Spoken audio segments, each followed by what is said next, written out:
Alors, je veux souhaiter la bienvenue aussi à ceux qui sont en ligne parce que l'auto n'a pas parti ce matin. Il y en a qui ont voulu qu'il y ait des solutions numéro 2. Ah, Gérard est là. Est-ce qu'Antoine, est-ce qu'il est avec toi? Non? Ah, oui, non? Ah, OK. Parce qu'on voudrait prier pour vous, alors on va attendre qu'elle soit là pour prier pour vous.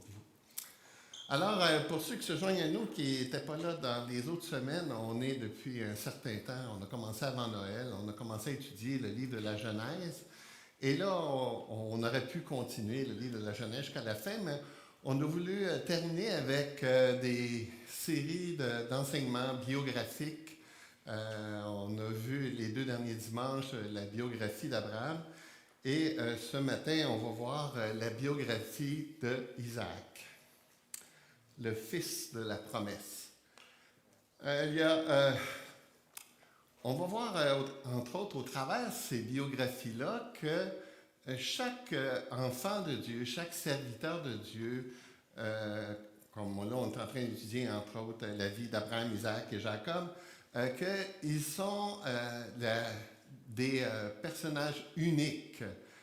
Comme Dieu est un grand créateur, lorsqu'on regarde la création, lorsqu'on regarde de quelle façon Dieu fait les choses, on voit l'œuvre d'un artiste créateur, un artiste qui ne fait pas les choses en série. On pense juste aux flocons de neige qui sont tous différents.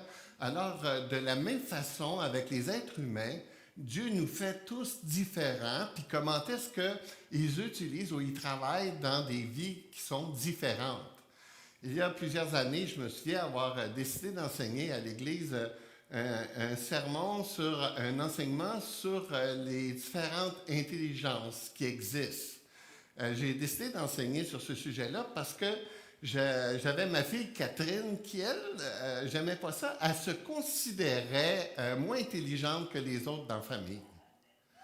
Elle se considérait moins intelligente parce qu'elle n'était pas douée pour les études, alors que tous les autres membres de la famille étaient très doués sur les études. Et à vrai dire que à cette époque-là particulièrement, on mettait l'emphase particulièrement sur certaines intelligences. Là. Si tu n'avais pas à l'école ces intelligences-là, mais tu étais un loser. Puis moi, j'ai été parmi les losers parce que je n'ai pas... l'intelligence dans la famille, c'est ma femme. Moi, encore une fois, regardez, je fais une erreur là parce que les intelligences, ils varient d'un l'autre. C'est pas que j'ai pas d'intelligence. Et je me souviens d'avoir enseigné sur les différents types d'intelligence. Gardner, qui a écrit, lui, il explique que 9 types d'intelligence, et que des fois, à l'école, on va mettre l'emphase seulement sur certaines. Et c'est triste parce que ceux qui n'ont pas l'intelligence linguistique, mathématique, eux, ils vont à l'école puis ils vont trouver qu'ils ne sont pas bons, alors qu'ils ont juste une intelligence différente. Ma belle Catherine, elle a une intelligence naturaliste, donc elle, tout ce qui touche le monde de la création, elle a fait un DEP horticultrice, puis là, ce que Dieu il fait, il utilise Catherine dans ce qu'elle est douée. En plus, c'est une entrepreneur. Pour ceux qui la suivent sur Instagram, allez voir, elle fait des vidéos. Elle est heureuse d'être maman à la maison, puis elle donne des cours comment faire du canage, puis des choses comme ça. Puis elle n'a aucun problème avec ça aujourd'hui. Elle a compris qu'elle a juste une intelligence différente. Comme mon épouse, je disais qu'elle a certains types d'intelligence. À l'école, elle performait. Moi, je ne performais pas à l'intelligence, mais dans les relations humaines, là, ça, c'est ma tasse de thé. Là. Okay? Alors, dans les héros de la foi, comme on va voir, c'est qu'ils n'ont pas tous la même personnalité, mais c'est fantastique de voir de quelle façon Dieu travaille au travers de la vie de chacun d'eux. On va voir que Dieu, c'est pas une limite pour que Dieu accomplisse son plan dans la vie de ses enfants, comme ce n'est pas une limite, même si vous êtes différents des autres dans l'Église, mais Dieu veut vous utiliser tel que vous êtes. Les 3 noms, Abraham, Isaac et Jacob, on va retrouver cette expression-là à 12 reprises dans la Bible, 6 fois dans l'Ancien Testament, 6 fois dans le Nouveau Testament. Ça fait référence aux patriarches. C'est au travers les patriarches que Dieu a commencé à présenter l'Évangile. Bien, il l'a fait dans l'Ancien, mais particulièrement toute la question de la foi, de la descendance, on va le voir particulièrement au travers de ces patriarches, ceux qui sont les ancêtres de la foi.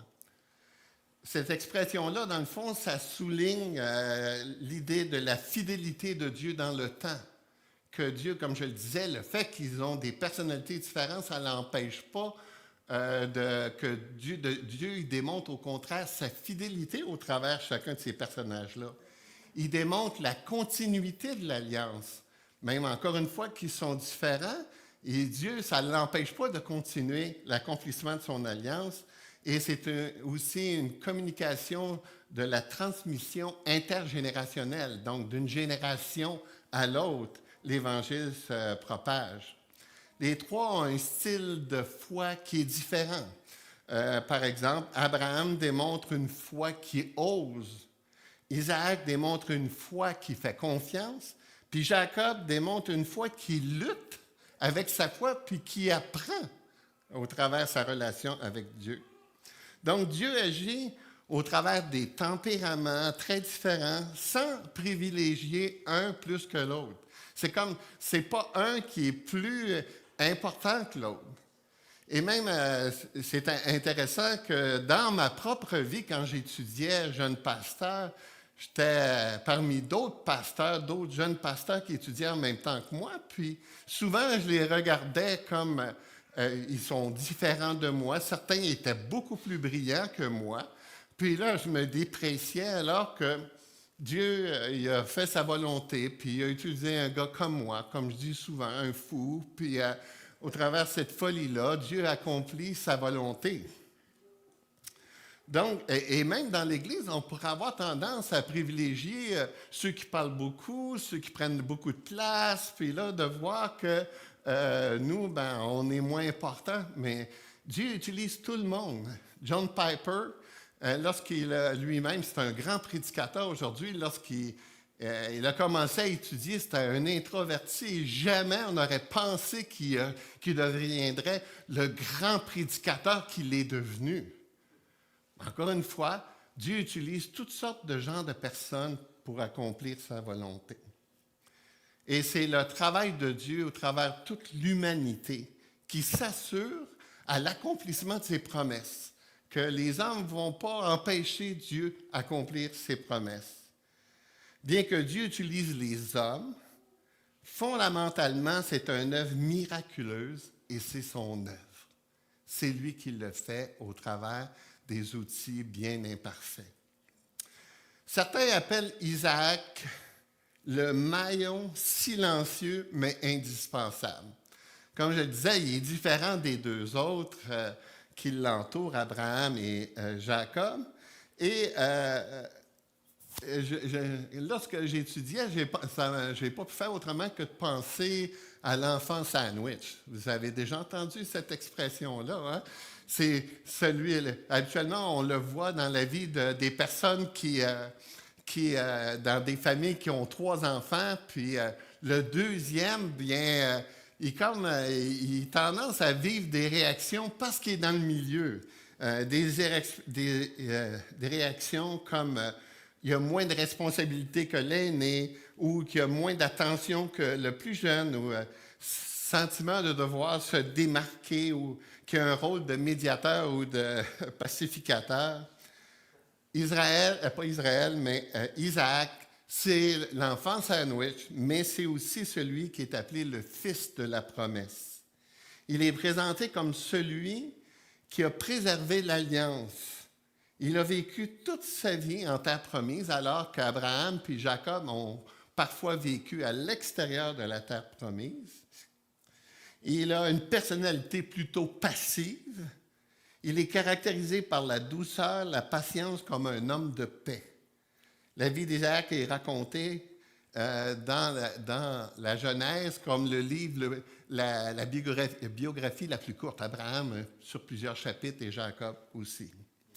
Alors, au travers, j'ai ressorti dans mon étude, entre les chapitres 21 et les chapitres 27 de la Genèse, j'ai ressorti 7 épisodes de la vie de notre cher Isaac, 7 épisodes dans lesquels on peut apprendre beaucoup de choses. Premièrement, sa naissance. Il n'a pas joué un grand rôle là-dedans, lui. C'est quand même ce qu'on appelle celui qui était, c'est pour ça qu'on dit le fils de la promesse, c'est qu'Abraham a attendu longtemps pour avoir son fils Isaac. Combien d'années? 25 ans. Hein, malheureusement, il a parfois par découragement ou par mauvaise influence, il a essayé de se donner une descendance au travers sa servante. Mais cette décision-là a justement créé beaucoup plus de troubles que de bonnes choses. Hein? On a tous les musulmans qui sont venus de cette descendance-là. Et c'est pour ça que je suis sûr que quand on va être dans le ciel avec Abraham, il va y avoir un line-up, puis il va y avoir toute une foule de gens qui vont dire « Pourquoi tu as fait ça? Hein? Tu nous as mis dans le trouble pendant des années. » Mais quand même, il fallait avoir la foi quand même, attendre 25 ans pour avoir l'accomplissement de la promesse, puis que toute sa descendance va être comme les étoiles dans le ciel, le sable de la terre, le sable de la mer, c'est quand même. Mais finalement, Isaac est né alors que Rachel avait 90 ans et que son père avait 100 ans. Alors, c'est une naissance miraculeuse. C'est une naissance qui avait été promise, puis Dieu a été fidèle à sa promesse, et on a finalement Isaac. Deuxième épisode dans sa vie, c'est l'obéissance d'Isaac. Chapitre 22, on a l'histoire, on l'a étudié un peu la semaine passée, c'est le moment où Dieu demande, il teste la foi d'Abraham, puis qu'il lui dit, « Bien, tu vas prendre ton fils, tu vas t'en aller à 3 jours de marche sur le mont Moridja, puis tu vas l'offrir en sacrifice. » Alors, c'est tout un test pour le père, hein, parce que dans le texte, c'est écrit ici, « Prends ton fils unique, celui que tu aimes, Isaac. » 2 choses. Il dit, ton fils unique. Hey, il a attendu 25 ans après. Il en a juste un. Il n'y a pas de relève. C'est fini. S'il meurt. À moins que, comme même Abraham le dit, qu'il puisse ressusciter. C'est quand même, c'était tout un test de foi, là. Puis en plus, il dit, celui que tu aimes.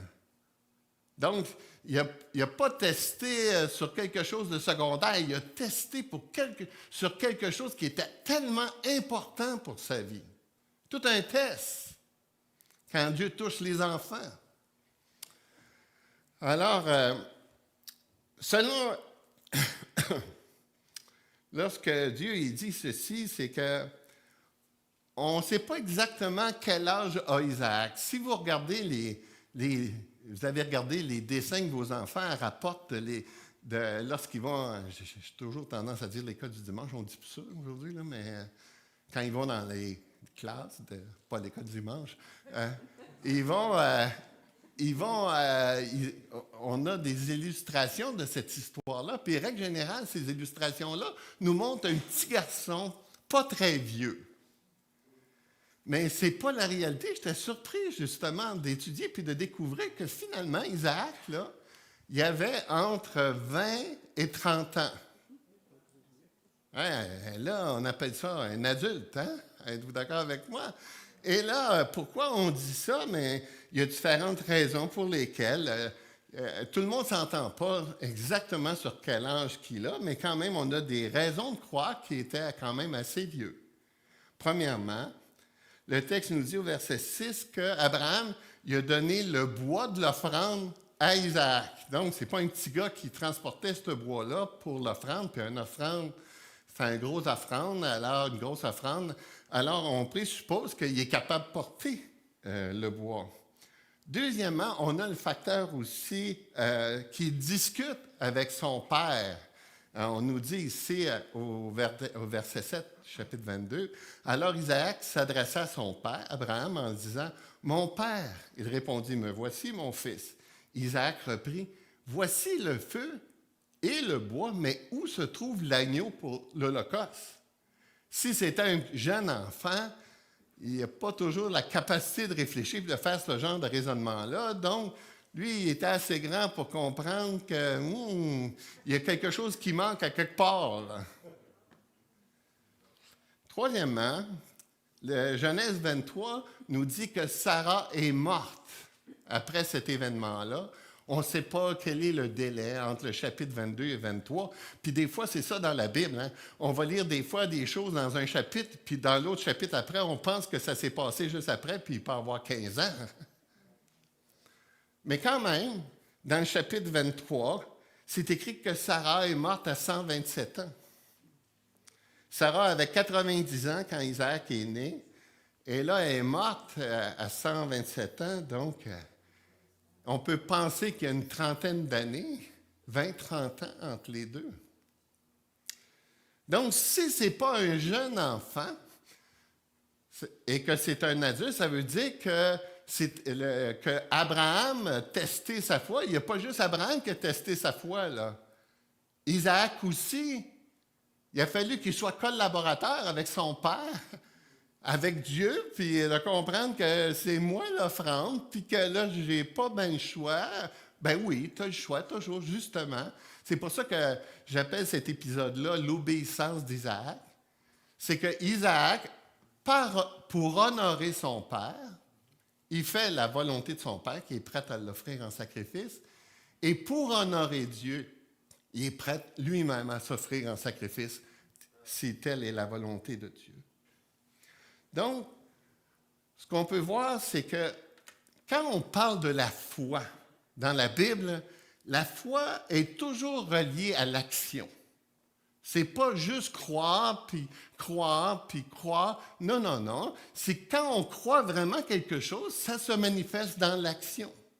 Il y a toujours l'obéissance qui est attachée à la foi. L'Épître aux Hébreux nous dit, « Or, la foi, c'est la ferme assurance des choses qu'on espère, la démonstration de celles qu'on ne voit pas. » Donc, ça se démontre. Même Jacques et Paul, dans le Nouveau Testament, ils parlent toujours de la foi en action. Paul utilise une expression, l'obéissance de la foi à 2 reprises dans l'Épître aux Romains.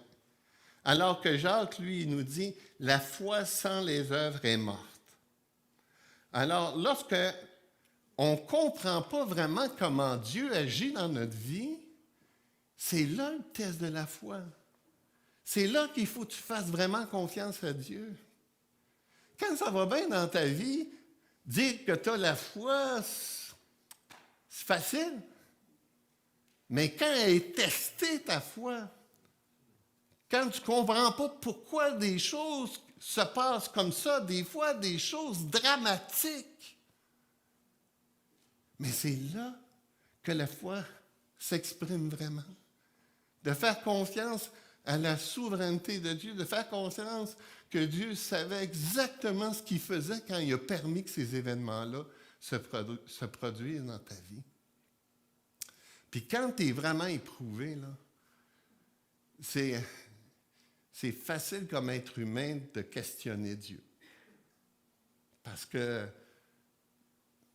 tu dis, même pour ça, j'aime beaucoup la série de Chosen. C'est tellement beau de voir la lutte de Thomas, parce que ça, c'est pas toute la Bible, là. On se met d'accord, là. C'est juste une façon, des fois, de présenter les choses, puis c'est bon pour notre âme. Moi, je trouve que c'est mieux d'écouter ça qu'un film de papa. Et là, dans la série, tu vois Thomas qui perd sa future. Il est pour se marier, puis dans un concours de circonstances, sa future est tuée par un Romain. Et là, Thomas, dans le film, il commence à réfléchir. Attends une minute, là, Jésus, il guérit tout le monde. Il fait des miracles invraisemblables. Il va même ressusciter Lazare. Puis, ma femme est morte, ou ma future est morte. C'est un test de foi extraordinaire. C'est une belle illustration. Comment est-ce que la foi dans nos vies peut être justement éprouvé. Puis c'est dans ces moments-là qu'on découvre la solidité de notre foi. C'est dans ces moments-là qu'on doit crier comme le père d'un fils possédé qui disait « Viens au secours de mon incrédulité ». Donc, Isaac a fait confiance à Dieu. Ça coûtait peut-être même plus cher à Isaac d'aller sur l'autel que son père d'offrir son fils unique bien-aimé. Troisième épisode que je veux souligner, le mariage d'Isaac. C'est donc une belle histoire d'amour. Hein?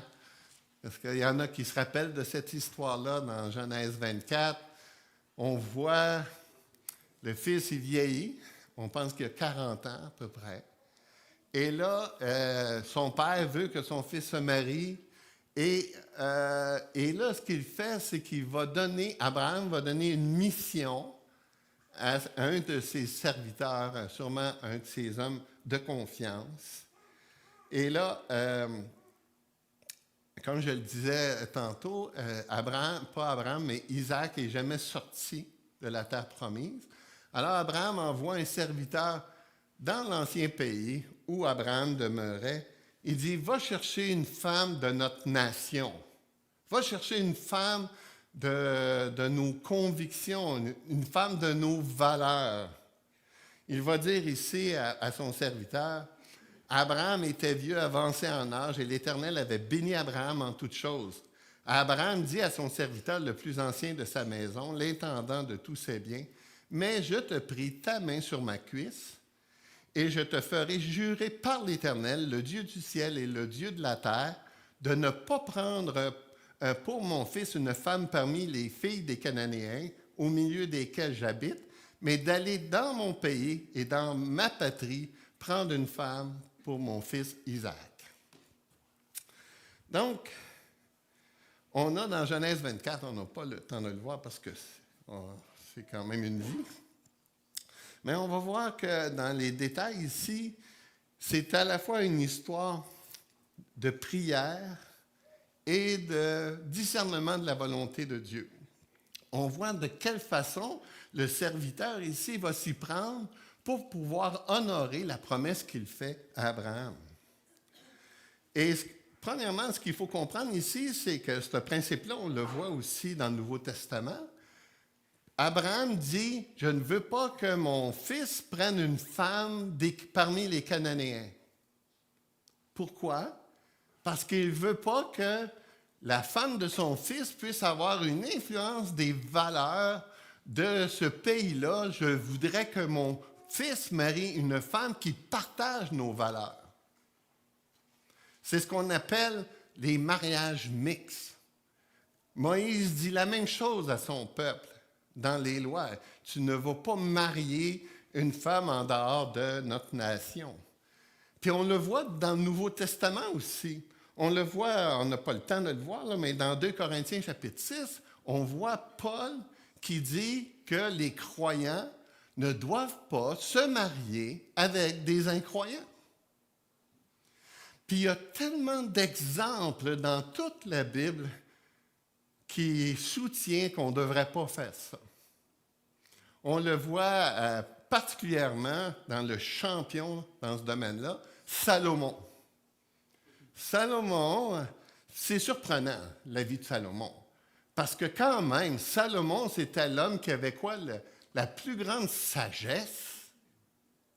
Puis là, il fait quoi? Première femme qui marie, une Égyptienne. Boy, la sagesse, c'est pas toujours de l'intelligence. Et non seulement ça, mais il s'est pris 700 femmes et 300 concubines. Le gars, il comprend pas vite. Tu sais, là, moi, après une, j'ai compris là, que c'était déjà assez difficile de même. Je n'étais pas pour aller en prendre 999 autres. Là, tu sais. Hein, je dis, si mon épouse décède, je ne suis pas sûr que je vais me remarier. Là. Ça m'a pris 45 ans pour arriver où je suis aujourd'hui. Là, je ne sais pas, j'ai le courage à un autre 45 ans. Mais quand même, on le voit, qu'est-ce qui s'est produit dans la vie de Salomon, c'est que toutes les choses occultes se sont développées sur le territoire à cause de la décision d'Abraham, de Salomon. Donc, c'est pas bien. C'est pas la volonté de Dieu. Puis, j'aurais aimé qu'il y ait plus d'adolescents pour entendre ça. Là. Comment est-ce que... Ah oui, mais il me dit que ça ne le dérangeait pas que je crois en Dieu. Non, non, non. Écoute-les pas. C'est comme les vœux. Hein? Tu sais, pour le meilleur, pour le pire. Sont-ils innocents? Tu sais, le pire, quand il vient, là, je te dis que les vœux, là... Alors, on ne fait pas ça. Pour ton bien, puis pour ta descendance, parce qu'après, quand les enfants sont mêlés à ça, là, ça devient encore plus compliqué. Alors, donc, s'il y avait une petite bouteille d'eau, je prendrais ça. Oh, merci beaucoup. Si on revient à notre cher Isaac, bien là, lui, le serviteur, il fait la volonté de son maître, il fait un serment. Et on ne vous l'avez pas, là, j'ai fait une erreur dans mon PowerPoint, mais dans chapitre 24, verset 7, c'est écrit « L'Éternel, le Dieu du ciel, qui m'a fait quitter ma famille et ma patrie, qui m'a parlé et qui m'a juré, je donnerai un pays à ta descendance, enverra lui-même son ange devant toi. » Abraham dit que son serviteur, Dieu va l'accompagner. C'est pour ça que c'est une belle histoire, parce qu'Abraham fait confiance à Dieu, puis il envoie son serviteur dans son pays d'origine, puis qui s'en va chercher une femme pour son fils Isaac. Alors, on voit la prière dans l'histoire du chapitre 24, on voit la prière du serviteur, et le serviteur il dit ceci. « L'Éternel, éternel Dieu de mon Seigneur Abraham, donne-moi du succès aujourd'hui et fais preuve de bonté envers mon Seigneur Abraham. Voici que je me tiens près de la source d'eau et les filles des habitants de la ville vont sortir pour puiser de l'eau. Que la jeune fille à laquelle je dirai « Penche ta cruche pour que je boive » et qui répondra « Bois et je donnerai aussi à boire à tes chameaux », j'allais dire pour tes chevaux, soit celle que tu as destinée à ton serviteur Isaac. Par là, je reconnaîtrai que tu fais preuve de bonté envers mon Seigneur. Wow! Là, il y a toute une prière très précise. Et là, il est au puits, puis là, il voit les jeunes filles qui viennent puiser. C'est vers la fin de la journée. Puis il attend que, finalement, ça va être laquelle? Et là, Rebecca arrive. Elle est issue de la famille d'Abraham, donc de la lignée. Elle est très belle et elle est vierge. C'est intéressant de voir quand même que les preuves portent sur la générosité et l'initiative de Rebecca et non pas sur sa beauté, mais ils l'ont quand même pas exclu qu'elle était belle. Merci beaucoup. Alors, on voit, la prière s'accomplit exactement comme il l'a demandé. Elle puise de l'eau pour le serviteur, puis elle propose d'abreuver les chameaux. Puis je lisais un commentaire qui est intéressant. Abreuver un chameau, ça représente 40 litres d'eau. Alors, c'était toute une tâche. Alors, le serviteur, il dit, verset 27, il dit « Béni soit l'Éternel, le Dieu de mon Seigneur Abraham, qui n'a pas renoncé à sa bonté et à sa fidélité envers mon Seigneur. Moi-même, Éternel, m'a conduit chez la famille de mon Seigneur. » Et l'histoire, par la suite, c'est qu'on voit la famille qui confirme la prière, l'exaucement de sa prière. La famille donne son accord, Rebecca donne son accord. Et là, on voit, ils partent ensemble, et lorsque Rebecca, avec le serviteur, arrive dans les champs, le texte dit, c'est intéressant, un petit commentaire comme ça, il dit qu'il Isaac méditait. Il était parti dans les champs pour méditer. Il ne donne pas plus d'informations que ça, mais quand même. Et là, lorsqu'il voit le serviteur arriver avec Rebecca, le serviteur raconte de quelle façon, comment est-ce que Dieu avait répondu à sa prière. Et le texte nous dit, le serviteur raconta à Isaac tout ce qu'il avait fait. Isaac conduisit Rebecca dans la tente de Sarah, sa mère. Il épousa Rebecca et devint sa femme. Elle devint sa femme et il l'aima. Une belle histoire d'amour. Alors, on voit de quelle façon, encore une fois, Dieu a pourvu aux besoins de notre cher Isaac. Quatrièmement, le péché générationnel d'Isaac. Un péché générationnel, on le voit dans la Bible et on le voit aussi dans nos vies. On va voir, par exemple, que dans ma vie, il y a des forces et des faiblesses, et dans mes faiblesses, dans mes péchés, bien, je les communique à l'autre génération qui me suit. Pour vous donner un exemple, je suis un batailleur. Moi, quand je discute, moins aujourd'hui, mais ça caractérisait ma vie, ma femme, quand elle est arrivée dans notre famille book, parce que le péché générationnel, il vient de là, dans la famille book, elle vient, puis ma femme, elle vient d'une famille d'introvertis, puis là, elle assiste pour la première fois à un repas. On est 8 enfants.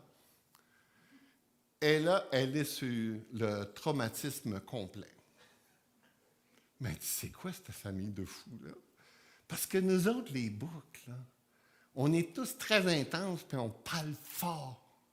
Puis là, on discute, puis là, on se mêle des affaires des autres, puis là, comme ça. Comment vous pensez qu'ils sont, mes gars? La pomme n'est pas tombée loin de l'arbre. Et on voit dans la vie de notre cher Isaac quelque chose de similaire. On voit les péchés générationnels désignent l'idée que certaines attitudes, comportements ou conséquences du péché se transmettent d'une génération à l'autre. Alors, dans le chapitre 26, on retrouve une histoire similaire que le père d'Isaac, Abraham, a vécu au chapitre 20. Alors, au chapitre 20, Abraham s'en va en Égypte, et là, en Égypte, il dit à sa femme, parce qu'elle est belle, tu vas dire, t'es ma sœur. On a étudié ça dans notre petit groupe jeudi, c'était très bon, hein? Il dit, franchement, là, Abraham, là, tu ne défends pas bien ta femme, là, hein? Puis là, il la laisse même partir avec le harem de Pharaon pour que finalement Dieu se révèle. Et là, on voit que Dieu se révèle à Pharaon puis qu'il lui fait réaliser que la femme qu'il a prise, c'est la femme d'Abraham. Puis il est bouleversé qu'Abraham ait fait ça. Puis Abraham lui explique, il explique que parce que sa femme était belle, il avait peur qu'il s'en prenne à lui pour avoir la femme pour Pharaon. Puis finalement, Dieu a protégé. C'est ça qui est la bonne nouvelle, c'est que Dieu a protégé Sarah. Mais là, au chapitre 26, c'est fou, la même histoire. On voit Isaac qui s'en va, là, c'est pas en Égypte, là, c'est dans le sud, si je ne me trompe pas, dans le sud du pays, pour un endroit où la famine n'a pas été touchée. Et là, parce que sa femme était belle aussi, bien, il dit le même mensonge que son père. Puis son père, Abraham, lui, disait, c'est ma sœur, parce que c'était vrai en partie, on l'a vu, Michel l'a bien présenté, c'était sa demi-sœur, donc une demi-vérité, mais quand même, il a eu peur au lieu de faire confiance à Dieu. Et là, alors, Isaac fait la même chose que son père, il a peur d'Abimélec. On n'a pas le temps de tourner, mais il dit au verset 26, lorsque les habitants de l'endroit posaient des questions sur sa femme, il disait, c'est ma sœur. Il avait peur, en effet, qu'il ne le tue s'il disait ma femme parce que Rebecca était belle. Mais au verset 8, Abimelech, il dit, comme son séjour se prolongeait, Abimelech, le roi des Philistins, regarda un jour par la fenêtre et vit Isaac plaisanter avec sa femme. Avec sa femme Rebecca. Abimelech fit appeler Isaac et dit, c'est certain que c'est ta femme. Pourquoi? Ben, il plaisantait avec sa femme, puis je ne sais pas trop sûr qu'est-ce que ça veut dire, mais ça a l'air que c'est quelque chose que tu ne fais pas avec ta sœur. Alors, c'était clair, là. Wow! Même péché. Même réaction. Et la bonne nouvelle, c'est que Dieu a encore une fois protégé Rebecca, comme il a protégé Sarah. Et là, c'est clair. Encore une fois, Dieu protège ses enfants puis son plan. Cinquièmement, la famille. Parce que ce que j'aime de la Bible, c'est qu'elle nous présente, et c'est une des raisons pour lesquelles on peut se fier à elle, c'est qu'elle nous présente la vie de ses croyants, de ses serviteurs, des enfants de Dieu tels qu'ils sont. Ils ne présentent pas juste des bons côtés. Ils présentent leurs erreurs, leur stupidité, leurs choses atroces qu'ils font. Et dans la famille ici, finalement, Dieu a donné 2 enfants parce que Rebecca était stérile, mais à un moment donné, Dieu a exaucé la prière d'Isaac. Et là, elle a 2 enfants, Jacob et Ismaël. Ésaü, pardon. Alors, donc, là, la chicane a pogné dans la maison, tellement que c'est intéressant que dans Genèse 25, c'est écrit « Les enfants se heurtaient à l'intérieur d'elle ». La chicane était déjà dans le ventre. Si telle est la situation, pourquoi suis-je enceinte? Elle alla consulter l'Éternel, pas le médecin. Et l'Éternel lui dit, il y a 2 nations dans ton ventre, et 2 peuples issus de toi se sépareront. Un de ces peuples sera plus fort que l'autre, et le plus grand sera asservi au plus petit. Donc déjà, Dieu il annonce à Rebecca qu'il va y avoir de la chicane entre les 2 enfants et qu'ils vont se séparer, et non seulement qu'ils vont se séparer, mais c'est écrit que le plus vieux va être soumis au plus jeune. Et ce qu'on voit, c'est que ici, ces 2 enfants-là, comme je le disais, là, ils avaient de la chicane. Et les parents avaient des enfants préférés. Hein?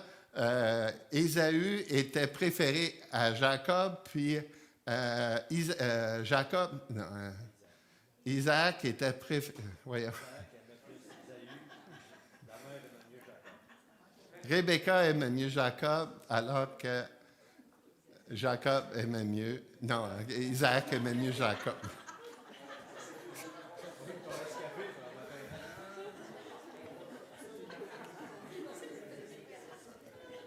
Je pense que je suis fatigué. Et là, il y a une histoire qui est racontée au sujet de ces situations-là, c'est que Jacob aurait volé le droit d'aînesse à Isaac, à Ésaü. Parce que normalement, le premier qui est né, c'est Ésaü, c'est lui qui a le droit d'aînesse. Alors, mais quand on lit comme il faut, le droit d'aînesse, Jacob, il l'a acheté. C'est la bénédiction qu'il a volée, d'une manière pas trop honnête, avec la complicité de Rebecca. Mais le droit d'aînesse, c'est fait dans les bonnes pratiques. On voit ici Jacob, alors que Ésaü a été travailler au champ, qui est fatigué, tout ça. Jacob, il était aimé par sa mère parce qu'il était un gars de maison. Ésaü était aimé par son père parce que c'était un chasseur. Mais là, Ésaü revient du champ Il dit, je vais mourir. Jacob dit, vends-moi aujourd'hui ton droit d'aînesse. Ésaü répondit, je vais mourir. À quoi me sert ce droit d'aînesse? Jacob dit, jure-le-moi d'abord. Et il le jura. Il vendit son droit d'aînesse à Jacob. Il se produit quoi à ce moment-là? L'accomplissement de ce que Dieu avait dit à Rebecca, que le plus vieux sera soumis au plus jeune. Alors Jacob donna du pain et du potage de lentilles à Ésaü. Il mangea et but, puis se leva et s'en alla. C'est ainsi qu'Ésaü méprisa le droit d'aînesse. Donc ça s'est fait dans les bonnes manières, mais la bénédiction, ça c'est une autre histoire. Pour avoir la bénédiction de son père, il l'a fait avec sa mère, toutes sortes de supercheries pour l'avoir, puis on n'a pas le temps de le voir. Je termine avec le dernier épisode de la vie de Jacob. On va l'avoir. Non, d'Isaac. La postérité. Selon Genèse 26, Dieu fait la même promesse à Isaac qu'il a faite à Abraham. La continuité de la promesse, comme je vous mentionnais au début, au travers des 3 générations, Abraham, Isaac et Jacob. L'Éternel lui apparut, il dit, « Ne descends pas en Égypte, réside dans le pays que je vais t'indiquer, séjourne dans ce pays-ci. Je serai avec toi et je te bénirai, car je te donnerai toutes ces terres à toi et à ta descendance. Je tiendrai le serment que j'ai fait à ton père Abraham. Je rendrai ta descendance aussi nombreuse que les étoiles du ciel. Je donnerai toutes ces terres à ta descendance.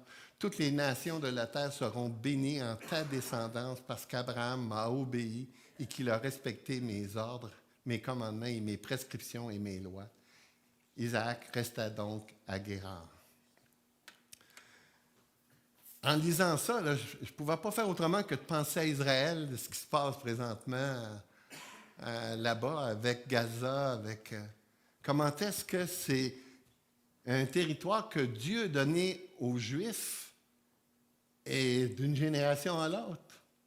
C'est encore le plan puis la volonté de Dieu, même si les Juifs d'aujourd'hui sont beaucoup plus mélangés dans leur descendance qu'à l'époque.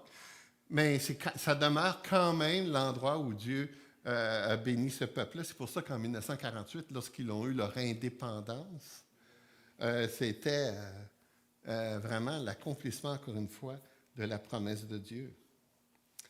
Ce qu'on peut voir quand même, c'est tout le plan souverain de Dieu pour accomplir son salut au travers des générations. Dieu accomplit, il fait exactement les choses se produire comme il l'avait planifié.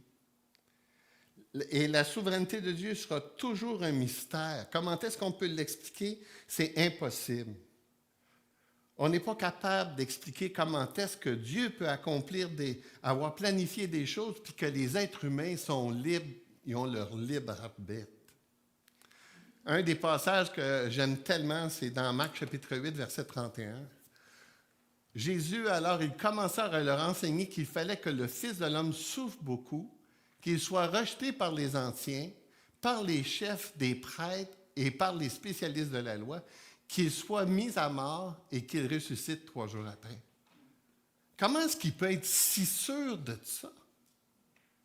Il n'a pas fait un arrangement avec ses ennemis pour que ces choses-là se produisent. J'aime quand c'est écrit ici, dans la première ligne, « Alors, ils commencèrent à l'enseigner quoi? Qu'il fallait. » Fallait, là, c'est pas l'idée que, peut-être que... Non, ça va se produire parce que Dieu est totalement souverain dans ses promesses et que les êtres humains ne peuvent pas empêcher l'accomplissement de la volonté de Dieu. À travers Abraham et sa descendance, l'Évangile se dessine. Dieu sauve, conduit et accomplit sa promesse par la foi, malgré le péché, en vue d'une postérité bénie. Et ce n'est pas différent dans nos vies. L'Évangile se manifeste à travers nous qui avons des forces et des faiblesses. Mais l'Évangile ne s'accomplit pas à cause de nous, mais à cause des promesses de Dieu. Je vous laisse j'avais une autre section, mais je n'ai pas le temps. Et je vous laisse sur ce verset de la semaine. Or, les promesses ont été faites à Abraham et à sa descendance. Il n'est pas dit aux descendances, comme s'il s'agissait de plusieurs, mais que c'est d'une seule qu'il s'agit, à ta descendance, c'est-à-dire à Christ. Prions. Seigneur Jésus, c'est impressionnant de voir de quelle façon, Seigneur, tu tires toujours ton épingle du jeu. Tu as cette capacité-là de travailler au travers toutes sortes d'influences, toutes sortes d'êtres humains, toutes sortes de décisions qui se font, et puis c'est ta promesse qui s'accomplit. Bien, Seigneur, je te prie pour mes frères et mes sœurs, parce que on peut le voir avec notre tête, mais lorsqu'on est éprouvé, c'est parfois difficile.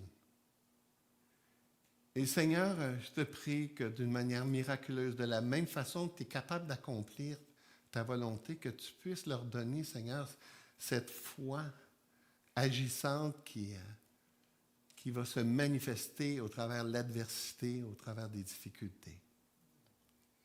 Je te demande de bénir, Seigneur, ton peuple, comme tu l'as promis et que tu es en train de le faire. Dans ton nom précieux. Amen.